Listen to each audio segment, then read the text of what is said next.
നമ്മുടെ ക്ലിനിക്കുകളിൽ പൊതുവായിട്ട് സ്ത്രീകൾ പറയുന്ന ഒരു കംപ്ലൈൻ്റ് ആണ് എന്ത്, ബാക്ക് പെയിൻ നല്ലോണം വരിക എന്നുള്ളത്. നല്ല രീതിയിൽ ബാക്ക് പെയിൻ വരുന്നുണ്ട്, അതുപോലെ വയറ് കാളിച്ച് നല്ലോണം ഉണ്ട്, അതുപോലെ മുടി കൊഴിച്ചിൽ നല്ലോണം വരിക, അതുപോലെ ഗ്യാസിൻ്റെ പ്രശ്നങ്ങൾ നല്ലോണം വരിക. ഇത് ഒരു കോമൺ ആയിട്ട് എസ്പെഷ്യലി പറയുകയാണെന്നുണ്ടെങ്കിൽ ടീനേജേഴ്സ് ആയിട്ടുള്ള ഒരു 15 വയസ്സിന് ശേഷമുള്ള പെൺകുട്ടികൾ കൂടുതൽ പറയുന്ന കംപ്ലൈൻ്റ് ആണ്.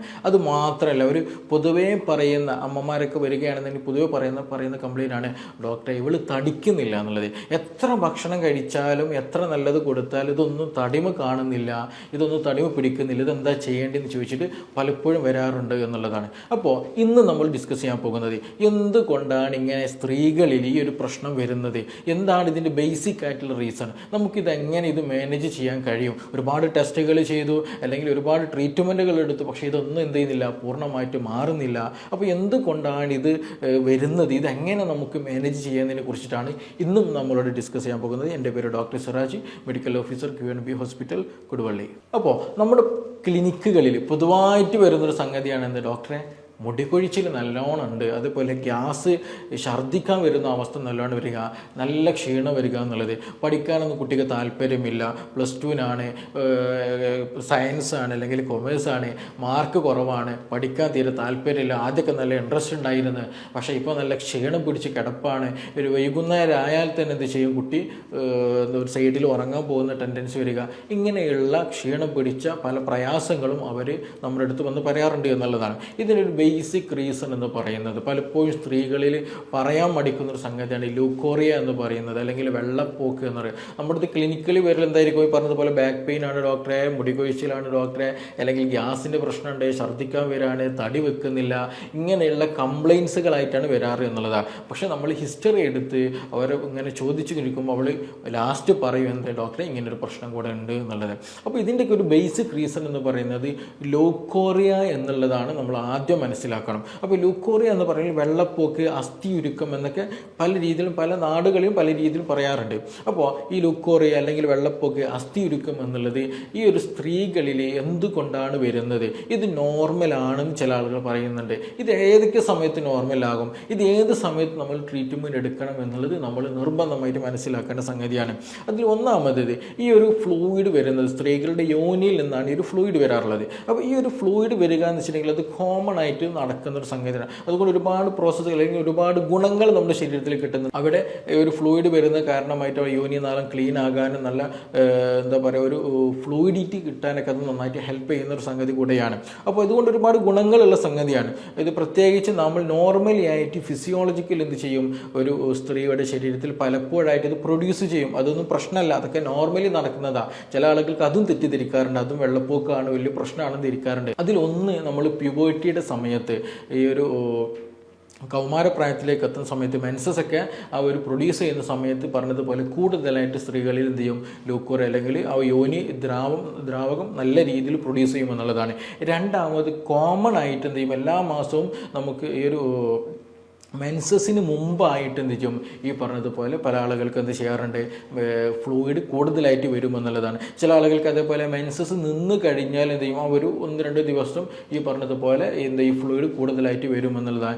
ഇനി അതേപോലെ തന്നെ എന്ത് ചെയ്യും, ഇതിൻ്റെ ഇടയിൽ ഇൻ ബിറ്റ്വീനായിട്ട് ഒരു ചില സമയത്ത് ഉണ്ടാകാറുണ്ട്. എസ്പെഷ്യലി ഈ ഒരു അണ്ടം റിലീസ് ചെയ്യുന്ന സമയത്ത്, സ്ത്രീകളുടെ അണ്ടാശയത്തിൽ നിന്ന് അണ്ടം റിലീസ് ചെയ്യുന്ന സമയത്ത് എന്ത് ചെയ്യും, ഈ പറഞ്ഞതുപോലെ യോനി ഭാഗത്തുനിന്ന് കൂടുതലായിട്ട് ഫ്ലൂയിഡ് വരും എന്നുള്ളതാണ്. ഇനി അതേപോലെ തന്നെ ഈ സെക്ഷൽ ഇൻ്റർകോഴ്സിലേക്ക് വരുന്ന സമയത്ത്, സെക്സിനോട് കൂടുതൽ താല്പര്യം വരുന്ന സമയത്ത്, ബന്ധപ്പെടുന്നതിന് മുമ്പായിട്ടും ഈ പറഞ്ഞതുപോലെ ആ സെക്ഷൽ അറോസിൽ വരുന്ന കാരണമായിട്ട് പറഞ്ഞ പോലെ എന്ത് ചെയ്യും, ആ ഒരു യോനി ഭാഗത്തുനിന്ന് കൂടുതലായിട്ട് ദ്രവം വരും എന്നുള്ളത് തന്നെയാണ്. അപ്പോൾ ഇതെല്ലതും എന്താണ്, കോമൺ ആയിട്ട് അല്ലെങ്കിൽ ഫിസിയോളജിക്കലി ഒരു സ്ത്രീക്ക് ഉണ്ടാകുന്ന യോനി ദ്രവങ്ങളാണ്. അതൊന്നും എന്തല്ല നമ്മൾ മെഡിസിൻ കഴിക്കേണ്ടതോ അല്ലെങ്കിൽ കൂടുതൽ വറീഡ് ആകേണ്ടതായിട്ടുള്ള ഒരു കണ്ടീഷനും അതിലില്ല എന്നുള്ളതാണ്. പക്ഷേ അതിലെന്താണ്, ഈ ഒരു പറഞ്ഞതുപോലെ വേറെ സ്മെല്ലുകളോ അൺവാണ്ടഡ് സ്മെല്ലുകളോ കളർ ചേഞ്ചുകളോ കാര്യങ്ങളോ ഒന്നും ഇല്ലാത്ത നോർമലി ഉണ്ടാകുന്ന ഒരു പ്രൊഡ്യൂസ് ചെയ്യുന്ന ദ്രവമാണ് ഈ പറഞ്ഞതുപോലെയുള്ള ഈ സമയങ്ങൾ. എസ്പെഷ്യലി മെൻസസിന് മുമ്പ് വരിക, അല്ലെങ്കിൽ മെൻസസിന് ശേഷം വരിക, ഇനി അതല്ലെങ്കിൽ അണ്ടം പ്രൊഡ്യൂസ് ചെയ്യുന്ന അല്ലെങ്കിൽ അണ്ടം റിലീസ് ചെയ്യുന്ന ആ ഒരു സമയത്ത് വരിക, അല്ലെങ്കിൽ സെക്സിനോട് കൂടുതൽ താല്പര്യം വരുന്ന ആ ഒരു സമയത്ത് കൂടുതലായിട്ട് പ്രൊഡ്യൂസ് ചെയ്യുക. ഇതെല്ലാം എന്താണ്, കോമൺ ആയിട്ട് ഉണ്ടാകുന്ന ദ്രവങ്ങളാണ്. അതിൽ പ്രശ്നങ്ങളൊന്നുമില്ല. ആ ഒരു സമയത്ത് ഉണ്ടാകുക എന്ന് പറഞ്ഞാൽ ചില ആളുകൾക്ക് എന്ത് ചെയ്യാറുണ്ട്, ഈ ദ്രാവകത്തിൽ ചില മാറ്റങ്ങൾ ഉണ്ടാകുമെന്നുള്ളതാണ്. ചില ആളുകൾക്ക് എന്ത് ചെയ്യും, നല്ല കളർ ചേഞ്ചുകൾ ഉണ്ടാകും. ചില ആൾക്ക് ബ്ലഡി ആയിട്ട് അല്ലെങ്കിൽ ഡാർക്ക് ബ്രൗൺ ഒക്കെ വരും. എസ്പെഷ്യലി ഇപ്പോൾ മിസ്കറേജ് ഒക്കെ വന്ന സമയത്ത്, ഇപ്പോൾ പ്രഗ്നൻ്റ് ആയിട്ട് ഫസ്റ്റത്തെ മന്ത് അല്ലെങ്കിൽ സെക്കൻഡ് മന്ത് എന്ത് ചെയ്യാൻ അത് എന്ത് ചെയ്യും, ബോഡിയിൽ നിൽക്കാതെ അത് മിസ്കറേജ് സംഭവിക്കുകയാണെന്നുണ്ടെങ്കിൽ അതിൻ്റെ അടയാളമായിട്ട് ചിലപ്പോൾ എന്ത് യോനി ദ്രവത്തിലൂടെ ഈ പറഞ്ഞതുപോലെയുള്ള ബ്രൗണിഷ് ആയിട്ട് അല്ലെങ്കിൽ ബ്ലഡിഷ് ആയിട്ട് എന്ത് ചെയ്യും, ഈ ദ്രവം വരും എന്നുള്ളതാണ്. ഇനി മറ്റൊന്നെന്ന് ചോദിച്ചിട്ടുണ്ടെങ്കിൽ പീരീഡ്സിനോട് അനുബന്ധിച്ചിട്ടുണ്ടാകുന്ന ഈ പറയുന്ന ദ്രവം വരുന്ന സമയത്ത് എന്ത് യോനിയിലൂടെ ആ ദ്രവം പുറപ്പെടുമ്പോൾ ഈ പറഞ്ഞതുപോലെയുള്ള ബ്ലഡിഷ് ആയിട്ട് അല്ലെങ്കിൽ ഡാർക്കിഷ് ആയിട്ടുള്ള രക്തം മിക്സ് ചെയ്തു വരുന്നത് കൊണ്ട് അതിൻ്റെ ഒരു കളർ ചേഞ്ച് ഉണ്ടാകുമെന്നുള്ളതാണ്. ചില ആളുകൾക്ക് എന്ത് ചെയ്യും, ഫംഗൽ ഇൻഫെക്ഷൻ വരും. ചില ആളുകൾ ബാക്ടീരിയൽ ഇൻഫെക്ഷനൊക്കെ വന്നു കഴിഞ്ഞാൽ ഇതിലെന്ത് ചെയ്യും, കളർ നല്ല മാറ്റണം. ചിലവർക്ക് നല്ല യെല്ലോയിഷ് കളർ വരും, അല്ലെങ്കിൽ ഗ്രീനിഷ് കളർ വരിക, അല്ലെങ്കിൽ മറ്റു പല കളർ ചേഞ്ചുകൾ എന്ത് ചെയ്യും, വേരിയൻസുകൾ കാണും എന്നുള്ളതാണ്. അത് മാത്രമല്ല അതിന് കൂടെ എന്ത് സംഭവിക്കാറുണ്ട്, ഈ പറഞ്ഞതുപോലെ നല്ല ഫോൾ സ്മെല്ലും ചിലപ്പോൾ ഉണ്ടാകുമെന്നുള്ളതാണ്. ഫംഗൽ ഇൻഫെക്ഷനൊക്കെ ആണെന്നുണ്ടെങ്കിലൊക്കെ പൊതുവായിട്ട് കണ്ടുവരുന്ന സംഗതിയാണ്. അപ്പോൾ ഈ ഫോൾ സ്മെല്ല് വരിക, നല്ല ബാഡ് സ്മെല്ല് വരിക, അതേപോലെ തന്നെ അതിൻ്റെ ഒരു തിക്നെസ്സിലൊക്കെ നല്ലോണം മാറ്റം വരിക, അതേപോലെ തന്നെ കളർ ചേഞ്ചുകൾ കൂടുതലായിട്ട് മാറ്റി വരിക, ഇത് പൊതുവായിട്ട് ഉണ്ടാകുന്ന കംപ്ലയിൻസുകളാണ്. അപ്പോൾ ഇങ്ങനെയുള്ള പ്രശ്നങ്ങൾ ഉണ്ടോ എന്നുള്ളത് നമ്മൾ നിർബന്ധമായിട്ട് നോക്കണം. അത് എപ്പോഴും എന്ത് ചെയ്യും, പല സമയങ്ങളിലും പുറപ്പെടാതിരിക്കാം. പക്ഷേ എന്താണ്, ഈ പറഞ്ഞ കളർ ചേഞ്ചുകൾ, അതേപോലെ തിക്നെസ്സിൽ മാറ്റങ്ങൾ വരിക, അതേപോലെ തന്നെ സ്മെല്ലിൽ മാറ്റം വരുന്നുണ്ടെങ്കിൽ നിർബന്ധമായിട്ടും ഇൻഫെക്ഷൻ ആണോ എന്നുള്ളത് നമ്മൾ നിർബന്ധമായിട്ട് പരിഗണിക്കേണ്ട സംഗതിയാണ്. ഇല്ല എന്നുണ്ടെങ്കിൽ അത് മറ്റു പല ഗർഭപാത്രം വരെ പ്രയാസപ്പെടുത്തുന്ന രീതിയിൽ ഇൻഫെക്ഷൻ കൂടാനുള്ള സാധ്യത വളരെ വളരെ കൂടുതലാണെന്നുള്ളത് നമ്മൾ നിർബന്ധമായിട്ട് മനസ്സിലാക്കുക. ഇനി ഇതിൻ്റെ കൂടെ തന്നെ എന്ത് ചെയ്യും, ഈ ദ്രവങ്ങൾ വരുന്ന സമയത്ത്, ഇൻഫെക്ഷൻ ഉണ്ടാകുന്ന സമയത്ത് എന്ത് ചെയ്യും, സ്ത്രീകൾക്ക് അവിടെ ഇച്ചിങ് കൂടുതലായിട്ട് വരിക. ചില ആൾക്ക് നല്ല ഇൻഫെക്ഷൻ കാരണമായിട്ട് പനി വരും, നല്ല കുളിര് വരിക, നല്ല ക്ഷീണം വരിക, ഛർദ്ദിക്കാൻ വരിക, ഭക്ഷണത്തോടും തീരെ താല്പര്യമില്ലാത്ത അവസ്ഥകൾ, ചില സമയത്ത് നല്ല പനി തന്നെ ഉണ്ടാകുമെന്നുള്ളത് തന്നെയാണ്. അപ്പോൾ അതേപോലെ എന്ത് ചെയ്യും, ഈ ഒരു പീരീഡ്സിലൊക്കെ ബുദ്ധിമുട്ടുകൾ വരിക, നല്ല പെയിൻഫുള്ളായിട്ട് യൂറിനേഷൻ വരിക, ഇങ്ങനെയുള്ള പല പ്രയാസങ്ങളും എന്ത് ചെയ്യും, ഇങ്ങനെയുള്ള സ്ത്രീകളിൽ ഉണ്ടാകുമെന്നുള്ളതാണ്. അപ്പോൾ അങ്ങനെയൊക്കെ നമുക്ക് അസുഖങ്ങൾ, ബുദ്ധിമുട്ടുകൾ വന്നു കഴിഞ്ഞാൽ നിർബന്ധമായിട്ടും ഡോക്ടറെ കണ്ടിട്ട് ടെസ്റ്റുകൾ നടത്തിയിട്ട് എന്ത് ചെയ്യണം, അതിന് വേണ്ട ആൻറ്റിബയോട്ടിക്കുകളായിട്ടുള്ള കാര്യങ്ങൾ ട്രീറ്റ്മെൻറ്റ് എടുക്കണം എന്നുള്ളത് തന്നെയാണ്. ഇനി ഇത് എന്തുകൊണ്ട് വരും എന്ന് ചോദിച്ചിട്ടുണ്ടെങ്കിൽ ഒരുപാട് കാരണങ്ങളുണ്ട്. അതിൽ ഒന്ന് നമുക്ക് പറയാനുള്ളത്, ഡയബറ്റിക് ഉള്ള ആളുകൾ, സ്ത്രീകളിൽ ഷുഗർ നിങ്ങൾക്ക് കൂടുതൽ ഉണ്ടെന്നുണ്ടെങ്കിൽ എന്ത് ചെയ്യും, പെട്ടെന്ന് ഇൻഫെക്ഷൻ വരുമെന്നുള്ളതാണ്. നമ്മുടെ ശരീരം നമുക്കറിയാം, ഡയബറ്റിക് വന്നു കഴിഞ്ഞാൽ ടോട്ടലി നമ്മുടെ എന്ത് ചെയ്യും, നമ്മുടെ ബോഡി വീക്കായി പോകും, ഇമ്മ്യൂണിറ്റി ഡൗൺ ആകും, മെറ്റബോളിസം കംപ്ലീറ്റ് ഡാമേജ്ഡ് ആയി കളയും, പെട്ടെന്ന് ഇൻഫെക്ഷൻ വരും എന്നുള്ളതാണ്. അപ്പോൾ അതുകൊണ്ട് തന്നെ ഡയബറ്റിക് ഉള്ള ആളുകൾക്ക് ഈ പറഞ്ഞതുപോലെ എന്ത് ചെയ്യും, യോനി ദ്രവം മാറാനും എന്തെങ്കിലും ഫംഗൽ ഇൻഫെക്ഷനോ ബാക്ടീരിയൽ ഇൻഫെക്ഷനോ വരാനുള്ള സാധ്യത വളരെ വളരെ കൂടുതലാണ്. ഇനി മറ്റൊരു കാരണം എന്താണെന്ന് ചോദിക്കുകയാണെന്നുണ്ടെങ്കിൽ, ചെറിയ കുട്ടികൾക്കും അല്ലെങ്കിൽ യങ്ങസ്റ്റ് ആയിട്ടുള്ള ആളുകൾ കൂടുതൽ വരാനുള്ള പ്രധാന റീസൺ എന്ന് വെച്ചിട്ടുണ്ടെങ്കിൽ സ്ട്രെസ്സാണ്. മാനസിക സമ്മർദ്ദമുള്ള ആളുകൾക്ക് ഇമ്മ്യൂണിറ്റി വീക്ക് ആവുകയും അതുമൂലം ഈ പറഞ്ഞതുപോലെ എന്ത് ചെയ്യും, ലൂക്കോറിയ പോലെയുള്ള അല്ലെങ്കിൽ ഇൻഫെക്റ്റഡ് ആയിട്ടുള്ള ഈ ഒരു ഫ്ലൂയിഡ് പോകാനുള്ള സാധ്യത വളരെ വളരെ കൂടുതലാണ്. അപ്പോൾ നമ്മൾ എപ്പോഴും എന്ത് ചെയ്യും, മാനസികമായിട്ടുള്ള ഹെൽത്ത് നമ്മളെപ്പോഴും കീപ്പ് ചെയ്യുക. എക്സസൈസ് പോലെയുള്ള, യോഗ പോലെയുള്ള മൈൻഡ് കോൺസെൻട്രേഷൻ ചെയ്യാൻ പറ്റാവുന്ന, മൈൻഡ് ഫ്രീ ആക്കാൻ പറ്റുന്ന ഗെയിംസുകൾ, കാര്യങ്ങൾ എപ്പോഴും എൻഗേജ്ഡ് ആക്കാൻ നമ്മൾ നിർബന്ധമായിട്ട് ശ്രദ്ധിക്കേണ്ടതുണ്ട്. ഇല്ല എന്നുണ്ടെങ്കിൽ ഇത് അഡിക്വേറ്റ് ചെയ്ത് എന്ത് ചെയ്യും, ഇത് വന്നുകൊണ്ടിരിക്കുന്നതാണ്. പ്രത്യേകിച്ച് ഇത് വന്നു കഴിഞ്ഞാൽ സ്ത്രീകൾ ഇത് പുറത്ത് പറയില്ല, അവർക്കിത് പറയാൻ പലപ്പോഴും മടി ഉണ്ടാകും എന്നുള്ളതാണ്. അപ്പോൾ നമ്മളങ്ങനെ ഒരിക്കലും മടി കാണിക്കേണ്ട സംഗതി ഒന്നുമല്ല. ഇത് എന്താണെന്നുള്ളത് ഫൈൻഡ് ഔട്ട് ചെയ്തിട്ട് അതിന് വേണ്ടി ട്രീറ്റ്മെൻറ്റ് നിർബന്ധമായിട്ട് എടുക്കുക വേണം. അപ്പോൾ ഈ സ്ട്രെസ്സ് കാരണമായിട്ടും ഡയബറ്റിക് കാരണമായിട്ടും ഈ പറഞ്ഞ ആളുകൾക്ക് എന്ത് ചെയ്യും, ഈ പറഞ്ഞ ബുദ്ധിമുട്ടുകൾ ഉണ്ടാകാനുള്ള സാധ്യത വളരെ വളരെ കൂടുതലാണ്. ഇനി ചില ആളുകൾക്ക് എന്ത് ചെയ്യും, പ്രഗ്നൻസിയുടെ സമയത്തും ഈ പറഞ്ഞതുപോലെ ഫ്ലൂയിഡിറ്റി വരാറുണ്ട്. അതേപോലെ തന്നെ എന്തെങ്കിലും കോൺട്രസെപ്റ്റീവ് ഉപയോഗിച്ചിട്ടുണ്ടെങ്കിൽ, എസ്പെഷ്യലി കുട്ടികളൊന്നും കോപ്പർട്ടി പോലെയുള്ള എന്തെങ്കിലുമൊക്കെ ഉപയോഗിച്ചിട്ടുണ്ടെങ്കിൽ, ഡിവൈസുകൾ ഉപയോഗിച്ചിട്ടുണ്ടെങ്കിൽ ഈ പറഞ്ഞതുപോലെ എന്ത് ചെയ്യും, അൺവാണ്ടഡ് ആയിട്ടുള്ള പല സമയങ്ങളിലും ഈ ഫ്ലൂയിഡ് വരും. അതിൽ ചിലപ്പോൾ ഇൻഫെക്ഷൻ വരണം എന്നൊന്നുമില്ല, നോർമലായിട്ട് തന്നെ എന്ത് ചെയ്യും വരും. അതേപോലെ ഹോർമോണൽ തെറാപ്പീസ് ഒക്കെ എടുക്കുന്ന ആളുകളൊക്കെ ഉണ്ടെങ്കിൽ അവർക്കും ഇതുപോലെയുള്ള ബുദ്ധിമുട്ടുകൾ ഉണ്ടാകുമെന്നുള്ളതാണ്. അതൊക്കെ പക്ഷേ എന്താണ്, കോമൺ ആയിട്ട് വലിയ മെഡിസിൻ എടുത്തൊന്നും കഴിക്കാതെ തന്നെ നോർമലാകാവുന്ന കണ്ടീഷൻ തന്നെയാണ്, വലിയ പ്രശ്നങ്ങളൊന്നുമില്ല.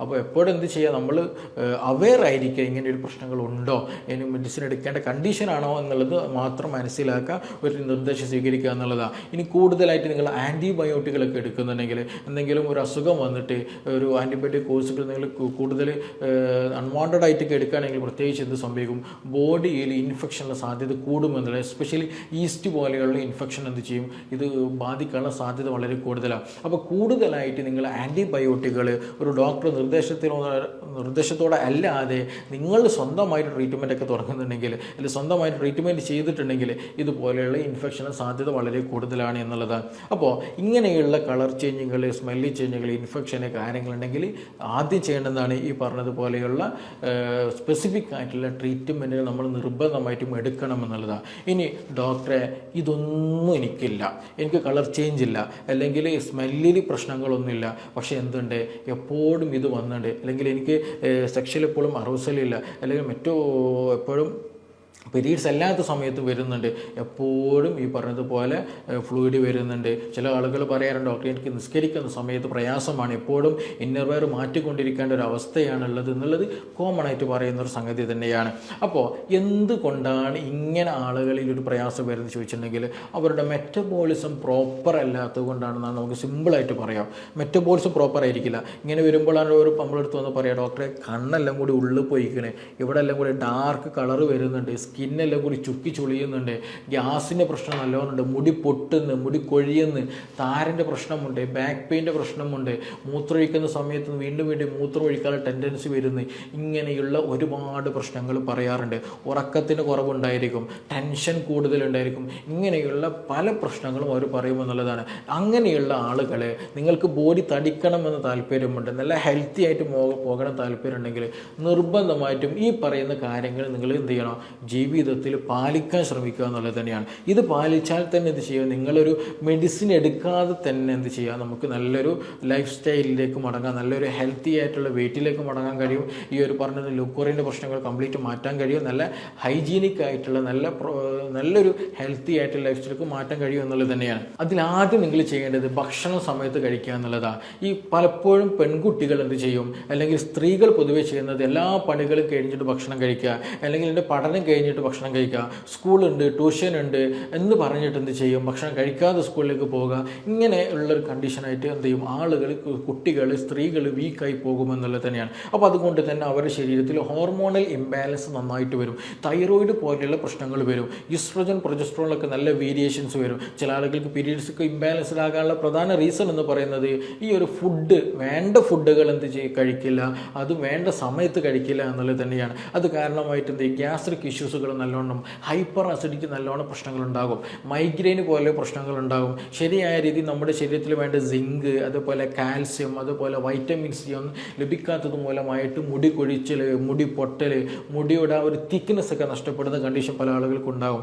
അതേപോലെ തന്നെയാണ് കൈകാലുകൾ പെയിൻ വരിക, കാൽസ്യം ഡെഫിഷ്യൻസി നല്ലോണം ഉണ്ടായിരിക്കും, അതുപോലെ വൈറ്റമിൻ ഡി ഡെഫിഷ്യൻസി നല്ലോണം ഉണ്ടായിരിക്കും എന്നുള്ളതാണ്. അപ്പോൾ നമ്മൾ സമയത്തിൽ എന്ത് ചെയ്യുക, ഭക്ഷണം കഴിക്കാൻ ശ്രദ്ധിക്കുക, നല്ല രീതിയിൽ എന്ത് ചെയ്യണം, വേണ്ടതൊക്കെ കഴിക്കണം, എന്തെങ്കിലും ഒഴിവാക്കുകയൊന്നും ചെയ്യേണ്ട ആവശ്യമില്ല. പക്ഷേ എന്ത് ചെയ്യുക, കഴിക്കുമ്പോൾ ബേക്കറി ഐറ്റംസുകൾ കംപ്ലീറ്റ് ഒഴിവാക്കിക്കണം. ചില കുട്ടികൾക്ക് കൂടുതൽ ലൈസ് പോലെയുള്ള പ്രൊഡക്റ്റുകൾ കൂടുതൽ കഴിക്കുക, കൂടുതൽ മിക്സറുകൾ, അല്ലെങ്കിൽ കൂടുതൽ അങ്ങനത്തെ ബേക്കറി ഐറ്റംസുകൾ എന്ത് ചെയ്യുക, അത് അമിതമായിട്ട് കഴിക്കുന്ന ശീലങ്ങളുണ്ടെങ്കിൽ അതൊക്കെ നിർബന്ധമായിട്ടും ഒഴിവാക്കണം. ഫ്രൂട്ട്സ് ആൻഡ് വെജിറ്റബിൾസ് നന്നായിട്ട് കഴിക്കാൻ ശ്രദ്ധിക്കുക എന്നുള്ളതാണ്. കാരണം നമ്മുടെ ശരീരത്തിന് വേണ്ട മിനറൽസുകൾ, വൈറ്റമിൻസുകൾ കാര്യങ്ങളൊക്കെ ലഭിക്കുന്നത് ഈ പറയുന്ന ഫ്രൂട്ട്സ് ആൻഡ് വെജിറ്റബിൾസുകളിലൂടെയാണ്.